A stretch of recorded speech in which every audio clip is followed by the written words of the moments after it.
Bam! Jayson Waller here with the BAM Podcast. That's right, Business and Money Podcast. You want to make money? You want to conquer business? You want to go ahead and get that mindset right to take you to the next level and level up? You got to listen to the show. We're going to have all kinds of guests on there, billionaires, millionaires, athletes, actors, you name it. We're going to have them on here. They're going to be talking about their success, their struggles, their life, their hardship. I'm going to talk about my success, my struggle, my life, my hardship. So tune in. Bam!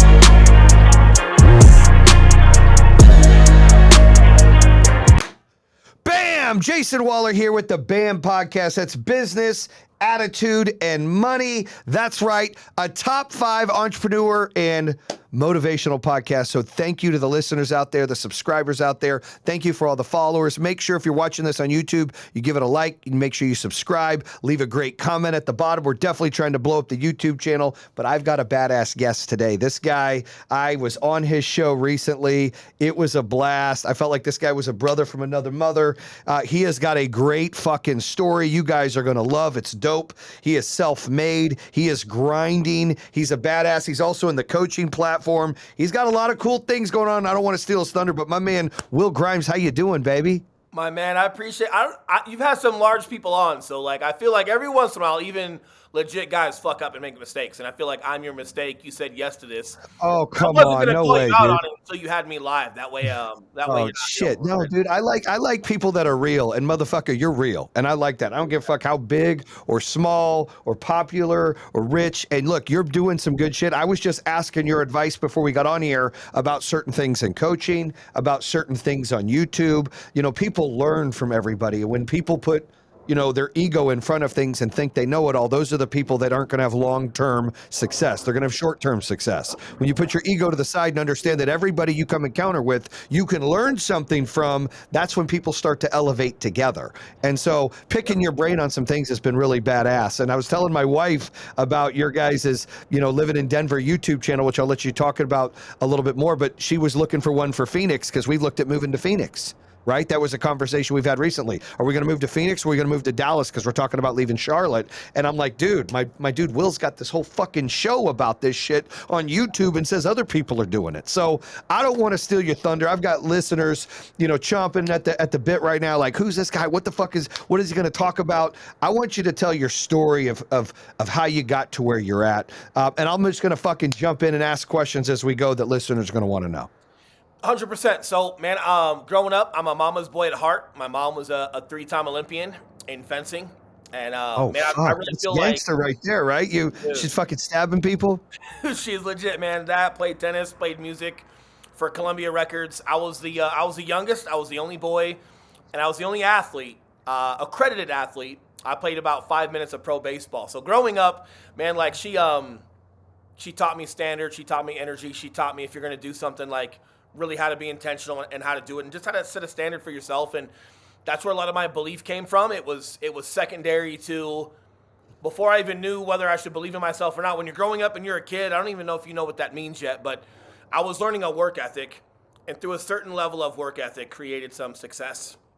Through that success created the confidence in, well, man, I can do it, but if you're going to do it, here's the level of intention you've got to have behind it. And so want to give her a shout out, man. She passed away last year, so that's been something that, like, was a bummer for me. But I anytime I get asked this question, I love bringing up my mom for that reason. I think there's a lot of great moms in this world that do such a great job. So it's always an opportunity to not only kind of share her story and allow her to live through me, it also just gives me the opportunity to compliment moms that are out there. That's awesome, man. But so grew up that way. She was a hippie.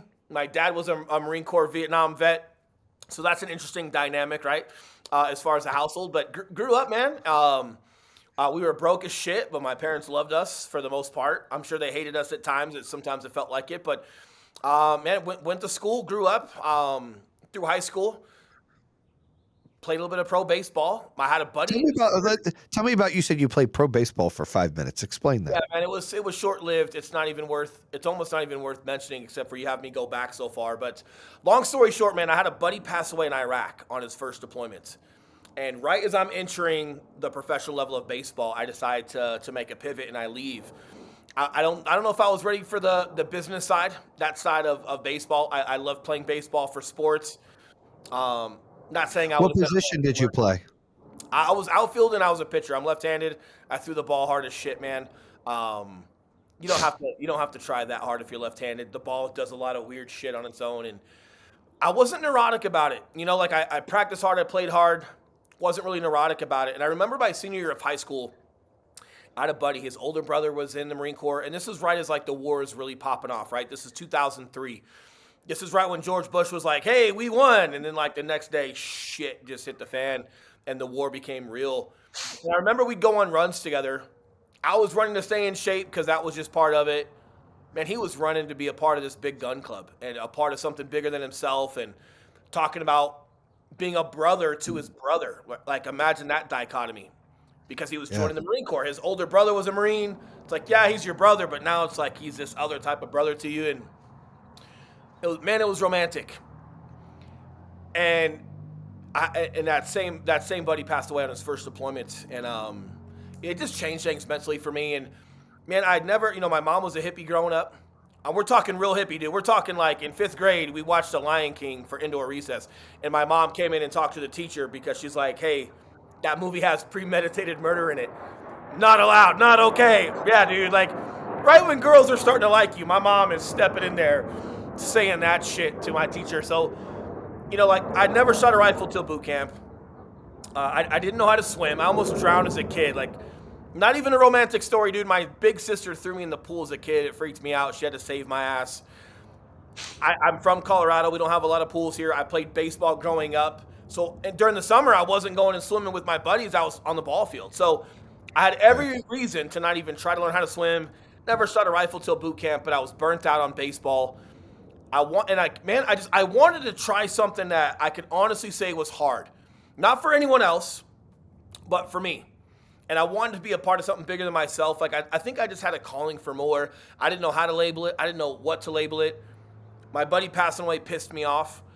And I felt like I just had more gas in the tank. Something to prove to myself, man. So I left 5 minutes of pro baseball and I joined the Marine Corps. And, I spoke to my dad about it because he comes from the Vietnam era. And, my test scores were pretty good, right? So I pretty much qualified for anything that I wanted to do. And, my dad like worked on aircraft, like F-18s, like real smart guy shit. And he's talking to me about this stuff, man. And I remember him looking at me because I wasn't responding. And he's like, so what do you like? You going to respond? And he's like, you're going to go to the infantry?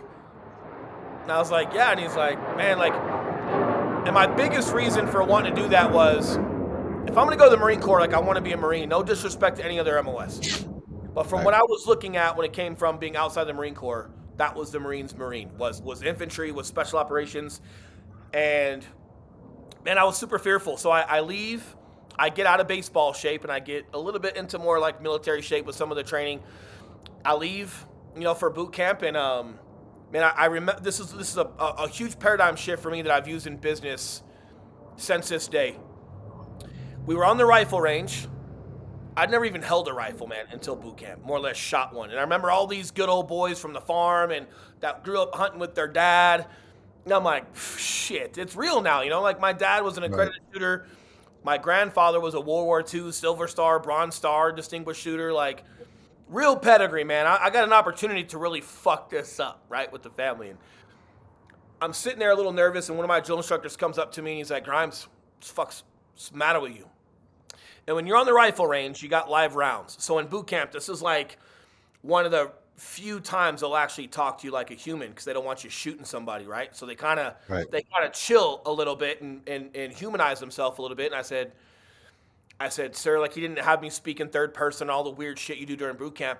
I said, man, I've never even held a rifle, more or less shot a rifle. And this dude, drill instructor Sergeant Graham, this dude gets down on one knee and he's like, awesome. He's like, you got no bad habits. You're a blank canvas. Do what I say, how I say, to the best of your ability. You're going to crush. I fucking love you, Grimes. And he gets up and just walks off. Oh, my God.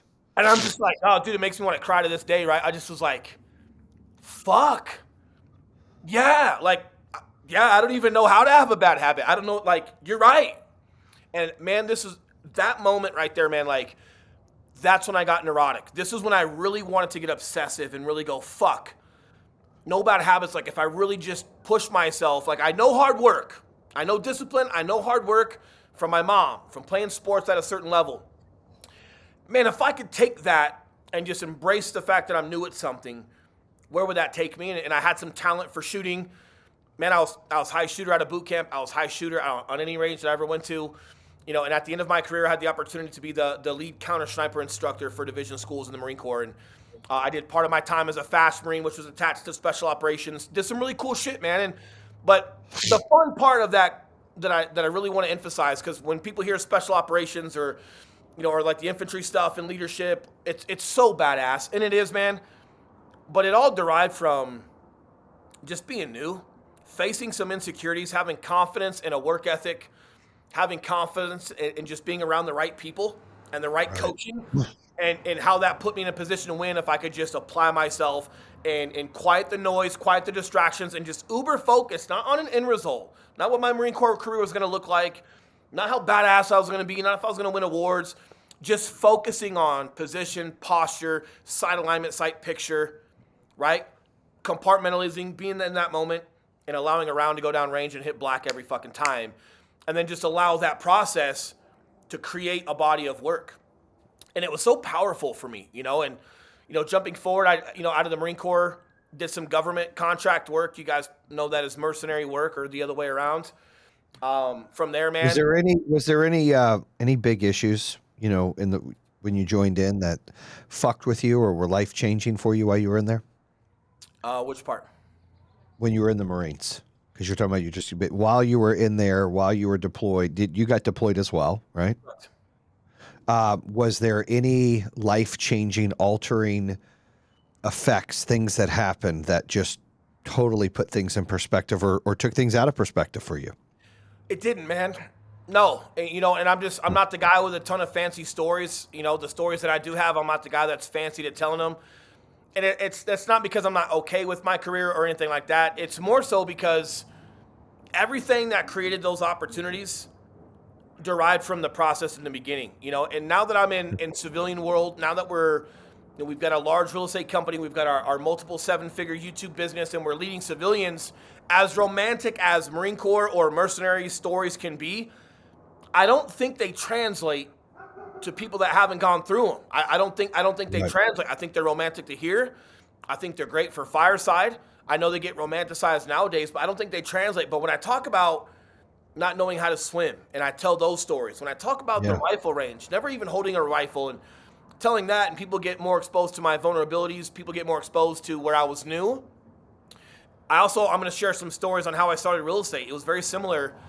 I think those are just more relatable to the public, right? Yeah. So, but just answering the question. Well, everybody usually has some kind of story they tell. So I appreciate that yours is different and unique, that you're talking about insecurities and things that you were worried about, or things that you're being vulnerable about, hey, what's it going to be like? I've never shot a gun before. And then you're one of the best out there.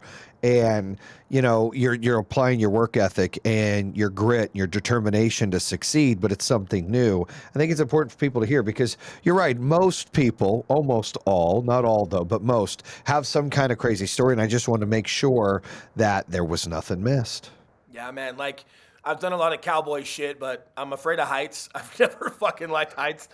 I don't like heights either. Jumping out of shit again, like, I just think it's important. It's cool to be able to come on the podcast and exercise a platform, and it's great that you're gracious enough to have me in any other podcast I've been on, or stage speaking.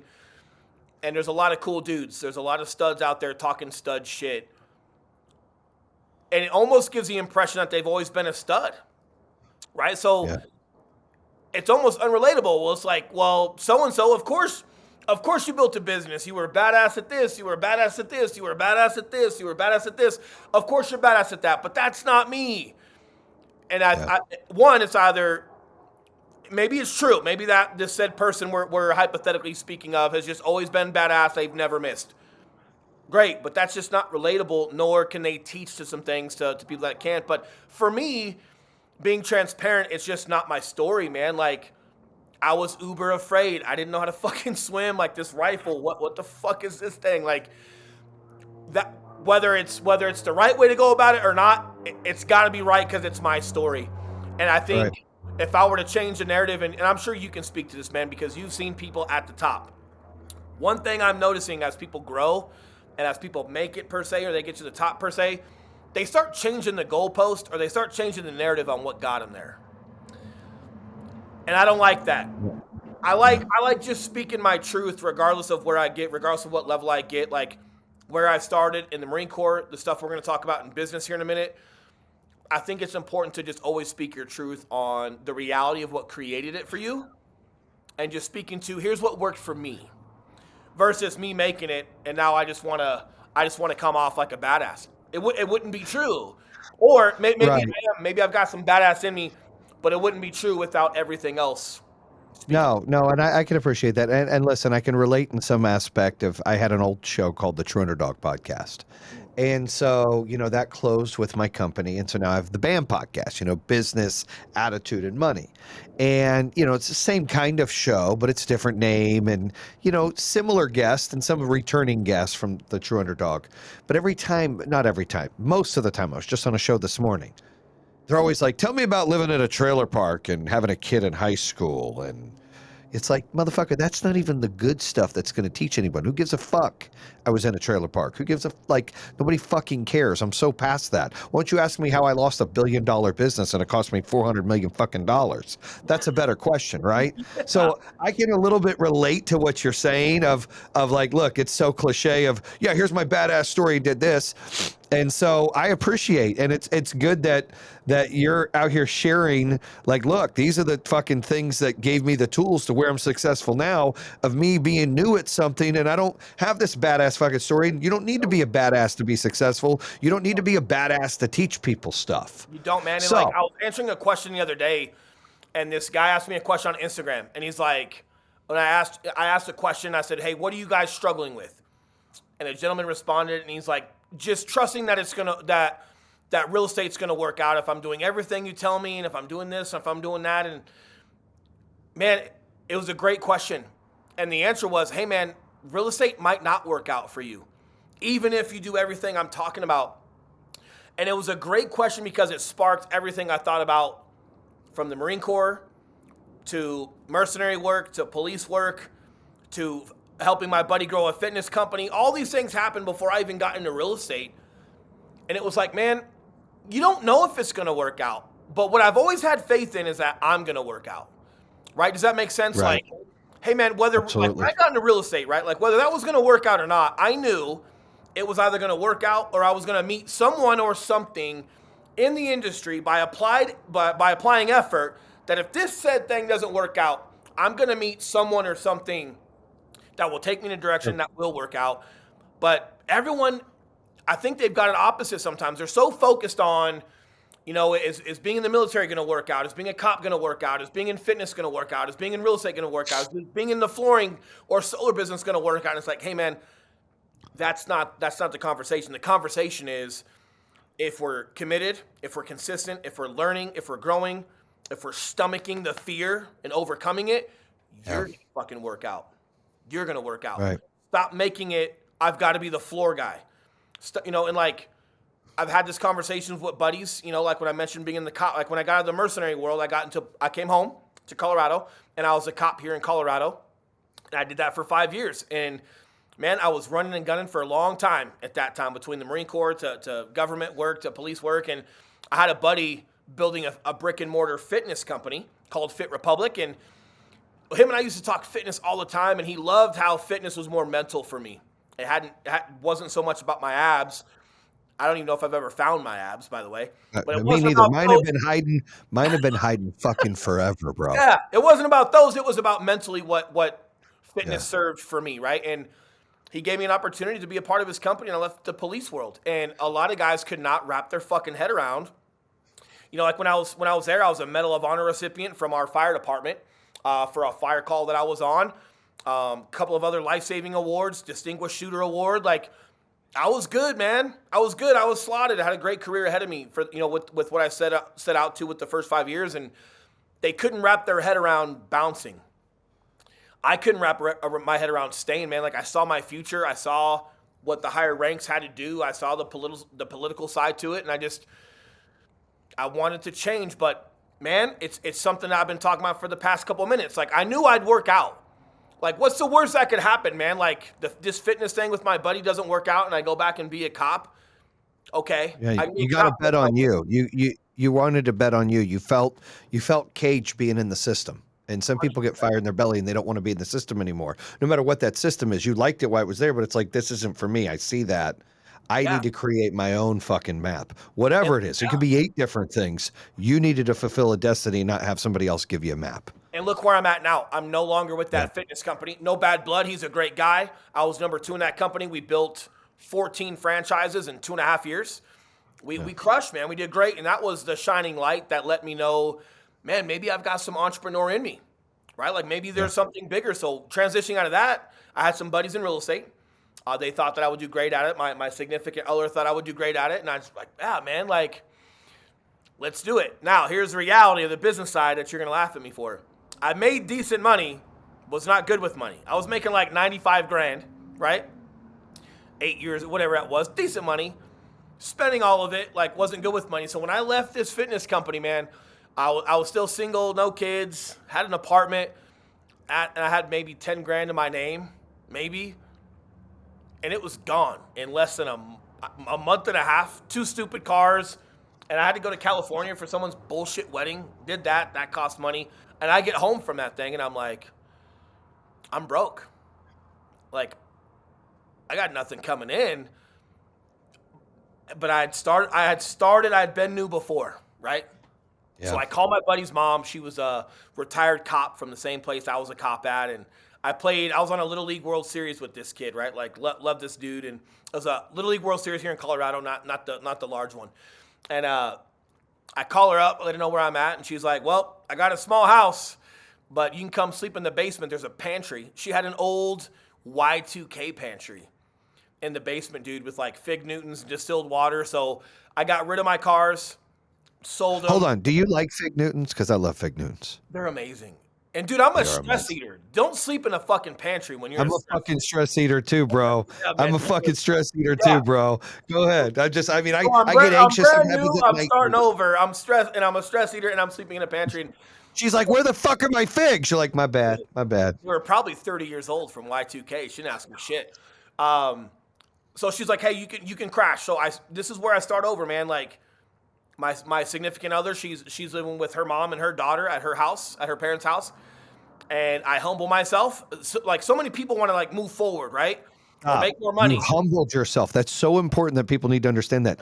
Everybody hits a fucking roadblock in life somehow, some way. Whether you're at the top, you're still going to hit a roadblock to get to the next level. Whether you're in the middle, whether you're at the beginning, or you fall all the way fucking off. No matter what happens, you have to humble yourself. Well, and the way I created Breathing Room, you're right. And look, man, like people talk about making more money and just leveling up, and like you're right, but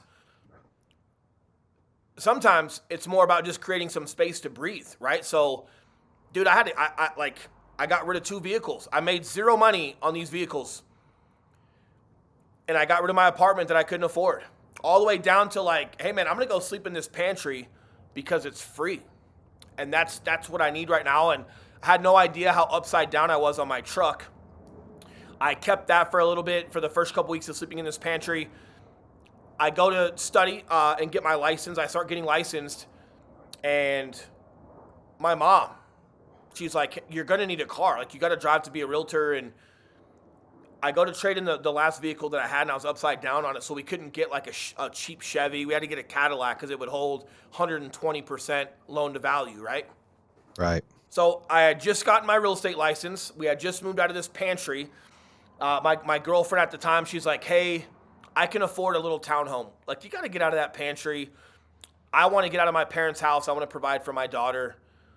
Like, I'm just going to pay rent for this place. And like, man, humbling point number 2 is not only sleeping in a pantry, getting rid of my stupid cars and the image everyone had of me. I left the police world. I'm crushing the fitness world down to like fucking nothing, man. And now my girlfriend, who I'm not married to, right? Like, not sure how that looked to her father. Now she's supporting me. She's going to pay rent for the first couple months of this place, right? So I'm sure there's like red flags for her dad, right? Like, she's doing everything you're not supposed to do with making a mistake with the guy. And I didn't even want to go home. I just worked, and my mom goes to get a car for me because she's got great credit and she's kind of like on my dad's business, but no income on it. And we trade my truck in, and it was so crazy, man. My mom's like, "You got me?"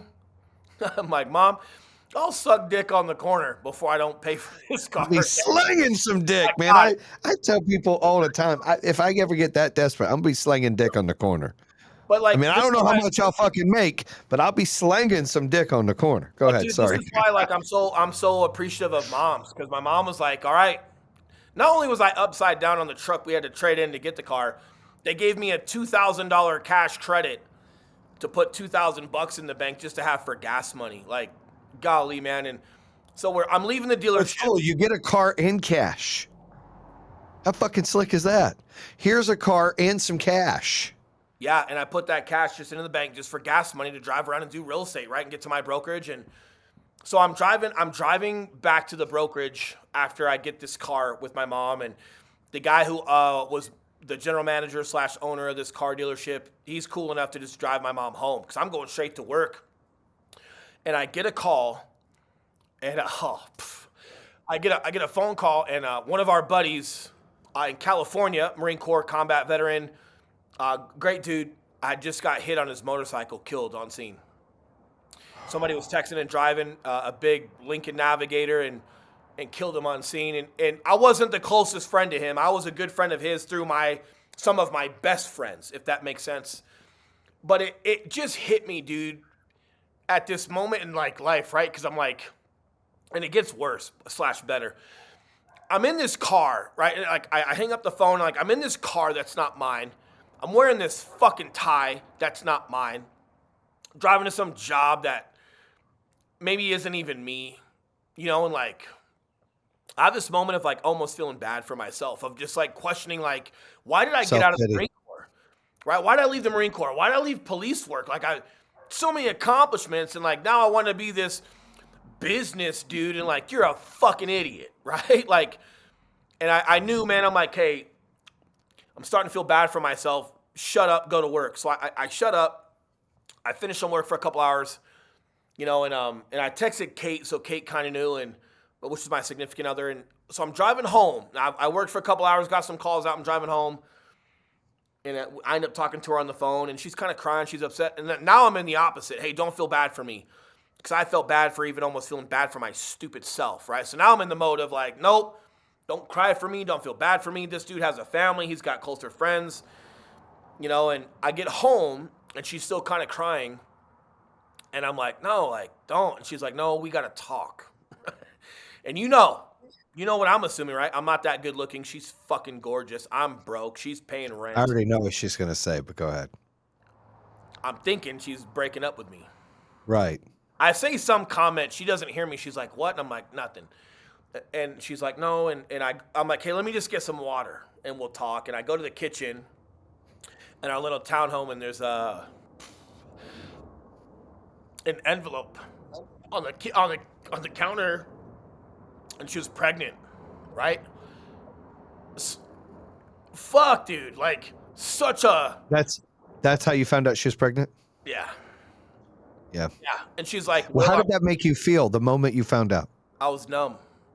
I mean, I went from 2 hours ago, I just lost my buddy, to now I've got a baby coming, but I'm fucking broke. I'm a realtor. And you're scared? Like, You're I don't scared? even know. No fear. Like, literal, complete numb. Yeah. And she's like, I'm so sorry to like tell you, I know this is not the best day for you. And bless her heart, because she just let me be me, man. She wasn't trying to have some predisposition of what my response was supposed to be. And I apologized and said, let me just take a shower. And a couple weeks later, we found out it was a boy. And that was important because I have a stepdaughter, right? This is the little girl I was raising that I have with Kate. Little girls, I need to be the representation of what she should look for in a man. Got it. Little boys want to be you. Not like you. When they're little, they just want to be you, right? And so I start thinking about all this stuff. Marine Corps, infantry, special ops, cop shit. Like, what am I going to teach my son, And I was like, fuck. Everything that's cool about dad is already over? Like, anything that's cool about me is already done. Like, this little motherfucker's not even gonna know that me. And that's when it changed. And that was like, no, dude, you better stop trying to fit real estate and make real estate fit you. And like, you're still that dude. You made that Marine. You made that cop. You made that fitness business guy, as in me, plus I put myself around the right people, but I was always me. And I was like, yeah, why am I not just leaning into my intuition? Why am I not leaning into what I know? Why am I trying to stand in line with the next fucking realtor and wear some tie? And dude, it was the very next day. It was a Saturday. And my buddy wanted to go see a house last minute. And I'm like, cool, man, let me just drop the kids off and I'll be right there. Well, I didn't have any time to put my fucking clothes on, so I'm there in a flannel shirt and some nice jeans. And he goes, dude, it's about time. I go, what are you talking about? I'm never late. He goes, no, man, you took the fucking suit off. I'm just your boy. You don't got to dress like that with me. It was my own thoughts coupled with him saying that. And it was like, dude, I look like a damn Secret Service agent at 240 pounds showing up to your fucking house to interrogate you when everyone that knew me in my sphere, knew me from law enforcement, knew me from the fitness company, they already know, like, and trust me. The second I put the suit on, it's like, there's the catch. Will's coming to sell me now. Like, right. It was a hindrance. I took the suit off. Not against suits. It just didn't fit my narrative and it didn't fit me. And like, I started leaning into video, right? Like with our fitness company, we threw large events. We threw a ton of video. We built a great culture. And I knew where video was going. I knew it was the opportunity to let people know, like, and trust you. And I'm like, fuck, why am I not doing video and capturing things in real estate through how we built the fitness company? And I started connecting the dots of things that worked in the Marine Corps, things that worked through police work, things that worked in the fitness company. Fundamentally, there were some things there through culture and influence and proficiency. And I started correlating those things to real estate, dude. And I got out of my own fucking way and got back to being me.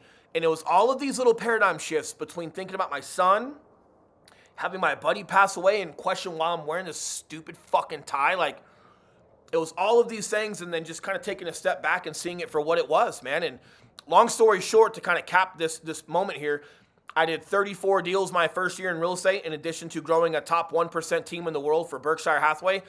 The second year, we were top 0.5% in the world for Berkshire Hathaway. We then went on to grow a team with EXP. We're in 16 different states now. We've got several hundred realtors. We've got a multiple seven-figure business with YouTube that correlates to real estate. We're now in the coaching space and coaching other people how to build their brand and their business.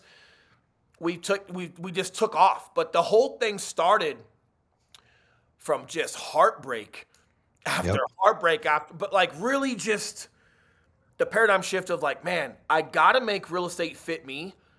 I cannot fit real estate. If I do that, get in line and you're going to wait 3 days to get on the ride. Amen, brother. And you know what you're talking about is battles to blessings, right? We've got to go through these battles that seem like it's just the world is ending, right?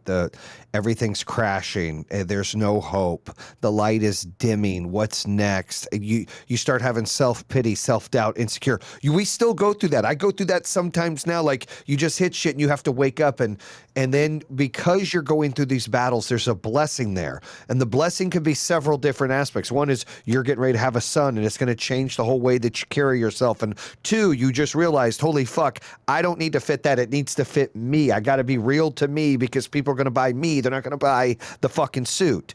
And then everything started to connect because you were in your realm. You were doing the things that you needed to do because of what you learned. And all those things you've learned, they all had battles too that you're not mentioning here where you had to go through battles to learn that. And I bring up, like, I'm real big into sports. My son is a really great quarterback and we've been crushing it all year. We fucking blew out this team 2 weeks ago. That was also they were the number one team. We were the number two team. We'd blown everyone out in the league. We stomped their ass 35-9.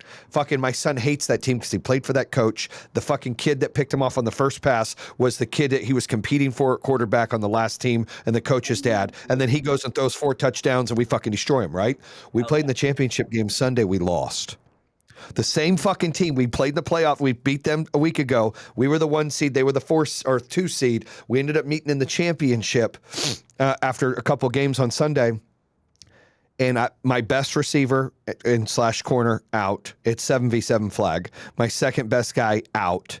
And we end up losing by 10. And my son is like, I'm not fucking playing football anymore. He's so upset. He threw 2 picks, lost to this fucking team. He's upset. I'm upset. It's fucking youth football, right, Will? But it hurts our feelings. It's what we worked so hard for 10 weeks for. And I had to remind my son this morning, just this morning, son, that's part of the battles, dude. You're only better because you went through that battle. You're only better as a quarterback, as a player, as a teammate, because you are going to have to struggle and learn that adversity. I'm better as a coach. Like, I'm sitting here showering this morning. As fucking corny as it sounds, I've got everything else in the world to worry about. I'm like, fuck, I should have called different plays. I shouldn't have went deep. We didn't have the receivers. Stupid shit like that, right? Big life issues, small life issues. We still go through battles to get to the blessings. And that's what happens. And every day you're going to hit those. And when you hit those, you just got to take in what you can and then apply it and just know that there is light at the end of the tunnel. And you're a perfect example of that. Well, and brother, it's also just realizing it's bigger than you. Yeah. You know what I mean? Like him being the quarterback of a football team, it's like, hey man, not only how are you going to respond to that loss, but how you respond to this loss is going to directly correlate to how you and the rest of the team that will still be here for the next year's season react. You in business, right, man, with what you're doing as a father and as a coach, how you react to that loss is going to bleed into your son and the rest of the team. How I react with getting out of my own way and the poor me, it's like, man, it's not about me, though. Like, I'm thinking about my son.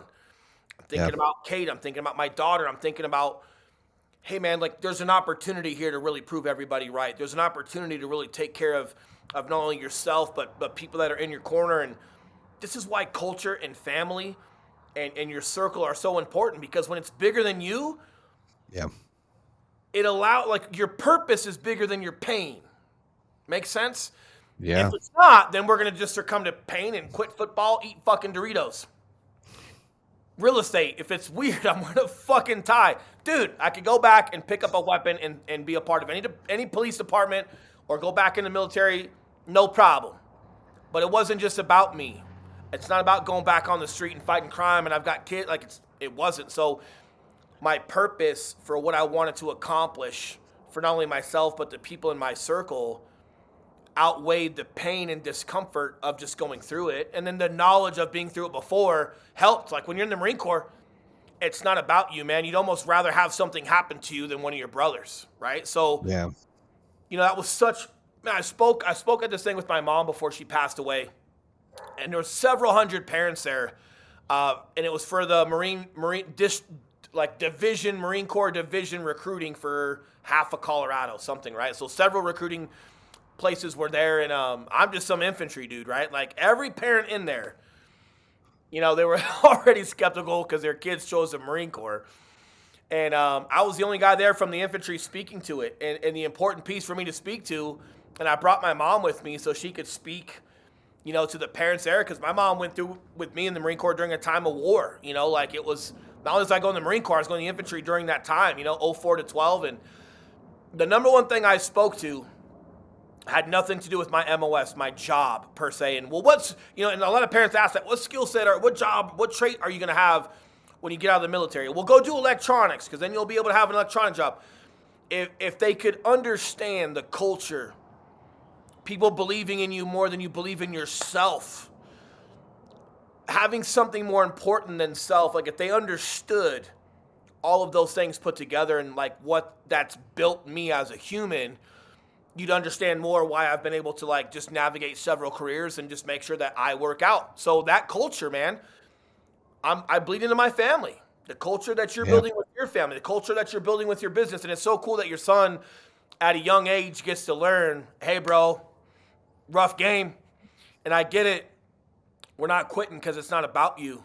If you quit, what's the rest of that fucking team going to look like? Not only for next season, but what behavior did they just adopt that they're now going to, like, bleed into their life? Yeah. Like, you just made quitting okay.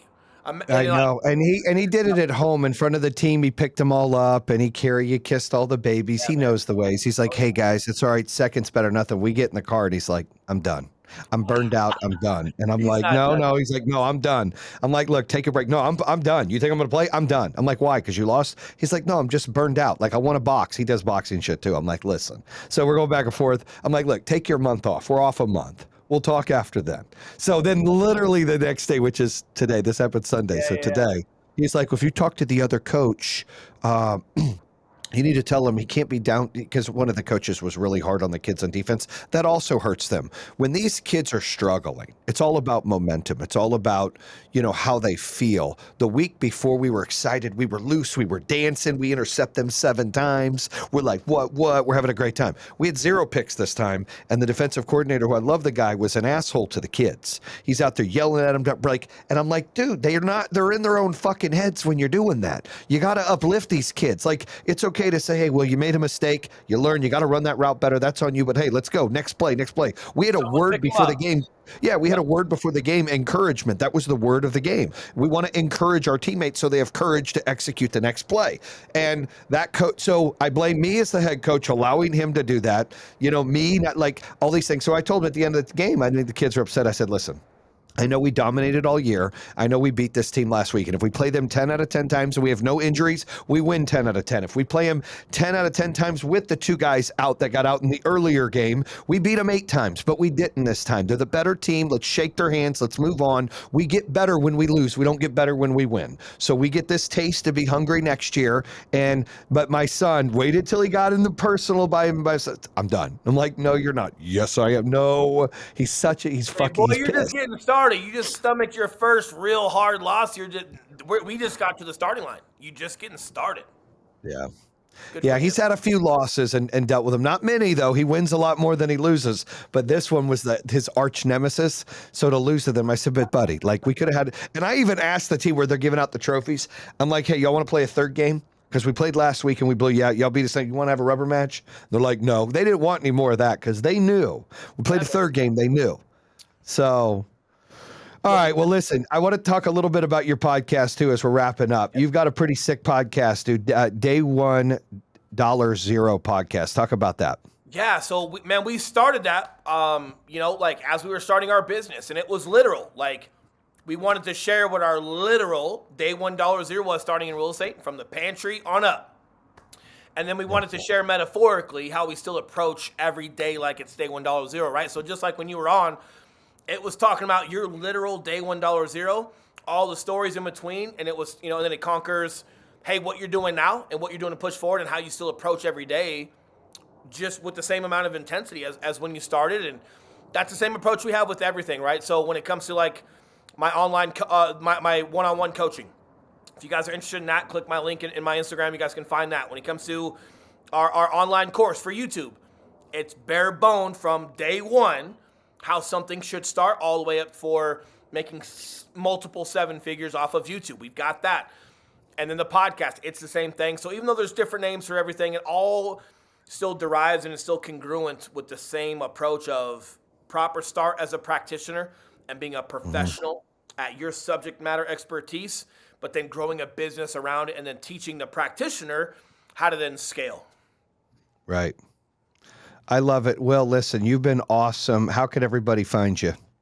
Will_Grimes on Instagram. You guys can find me there. There's not a person I don't get back to same day. I'm not as big of a deal as Jayson, so I'll get back to everybody same day. If you guys have questions or anything, throw me a message. If you guys want to hop on a 30-minute phone call and just chop it up, see if I can help you with your business. Those are at no cost. Just click the link, schedule a call with me, or better yet, just send me a message so I can have a little bit more context on what we're talking about. But that's the best way to find me, man, is Instagram. I love that platform. It's almost like a little CRM. You see everyone's little picture. They can write you. It's super fun to interact. I know social media gets a lot of like negative, especially nowadays, but just like anything else, man, you can really turn it into a positive. I've had a lot of fun on Instagram and the positivity I get from there. I also kind of use it like a public journal. So if you guys just want more of just me and where my thoughts are, it's not geared toward coaching or podcasting or YouTube. It's just me, raw, and sharing some thoughts either on video or writing it. And man, I love that platform. So definitely by far the best place to contact me. Yeah, you're always real and raw in there. I appreciate that too. You sometimes, some of these people you see out there, they're not the same person that they pretend to be. I love that you're real and authentic. That's the reason why I wanted to bring you on the show too, because that's what this show's all about. Being real, keeping it real. It's the same person you're hearing on the show. It's the same person you deal with if you message them, same person you deal with if they show up to your house, same person you deal with if they're on a stage. So definitely check out Will Grimes. Check out his coaching. He's going to be on stages. You got to check out his YouTube channel. Check out his podcast, Day One Dollar Zero. It's a fantastic podcast. Thank you for sharing your stories here. Getting a little emotional. I love that. Talking about family, talking about battles, getting to blessings. So I appreciate you coming on, Will, and it's a treasure definitely for everybody to listen to this. So thank you, my man. 100%, dude. You did not have to do this. I'm not even close to your realm, so I super appreciate you. It's not about realms, baby. But fucking, it fits you. You don't have to fit my shit. My shit fits you, Will. Hey, dude, it's just a gift, man. Like when I was on Andy Frisella's show, he's also a big deal. I had no business being on that show, but I had him on. He's like, Will, you're a great motherfucker. You got great questions. I love what you're doing. I love what you've built from your past, and I'd love to have you on. And he had me and Eli on. And I just love when there's guys like you out there, man, that not only, say that they can learn from us and what we're doing, but also provide the opportunity. It's just, yeah. Man, no, I appreciate that. I'm working Andy right now. I'm also working Joe Rogan, but I don't know if that'll happen. Their team emailed us back. But I am fucking working Andy because, me and him have met twice and had a few conversations. I've had Eric Thomas on twice, and that's my dude. I text him anytime. He's my hero, but Andy's up there with him. But Eric Thomas is my hero for sure. We all got to get a powwow together at some point. I got to get Eric Thomas to go on your show. You'd love that guy. That guy's, but now he's on a whole, like he's getting off stages. And he's doing a lot of preaching now, more about God, which is great, right? He's always wanted to do that, and he's kind of kept it sheltered, and so now he's really, really big on it. But he's the most inspiring person I've ever spoken to or heard speak, and he is the same person when he calls me, he's like, "Hey, Jay, yeah, of course I can do that." Like that's just how he is, and he doesn't change. And I love that. And he'll check in on me like he's like, "Are you good?" Like out of the blue. And he doesn't have to do that. He's busy, and of course I hit him up like, "Yo, get me on a stage, dog." And he's like, "Yo, I will, but mine's virtual." But he's just like, he's good people. He is good people. He's been definitely for a long time, right? It's hard to not be yourself that long at that level, right? Like it's got to be him, man. I remember seeing him. He's the GOAT. He's the GOAT though. He's great. He's got a great story. I love how he, one of my favorites was when he was talking about just finding more research for his wife and making more money to provide the opportunity to get her care and get her living in a climate that was just better for her. Like, and he goes back and forth between San Diego and Detroit. And the last time he was on my show, he was having work done in San Diego, and he was like pausing it and screaming at them to shut up because he's in the middle of a show. Good dude though. And then David Meltzer's another good dude. I'll have to get you connected to as well. David's a good dude. He's 100%. One of my old mentors. Well, man, if there's anything I can do for you, obviously, like however I can return him. Yes, absolutely. And hey, let's collaborate more. I want to learn more about the YouTube courses. I appreciate you coming on the show. Listen, listeners, followers, viewers out there, definitely check out Will. He is as real as it gets. Great story, great family guy, great business guy, great real estate guy, and he loves social platforms, so you definitely can learn something. All right, bam.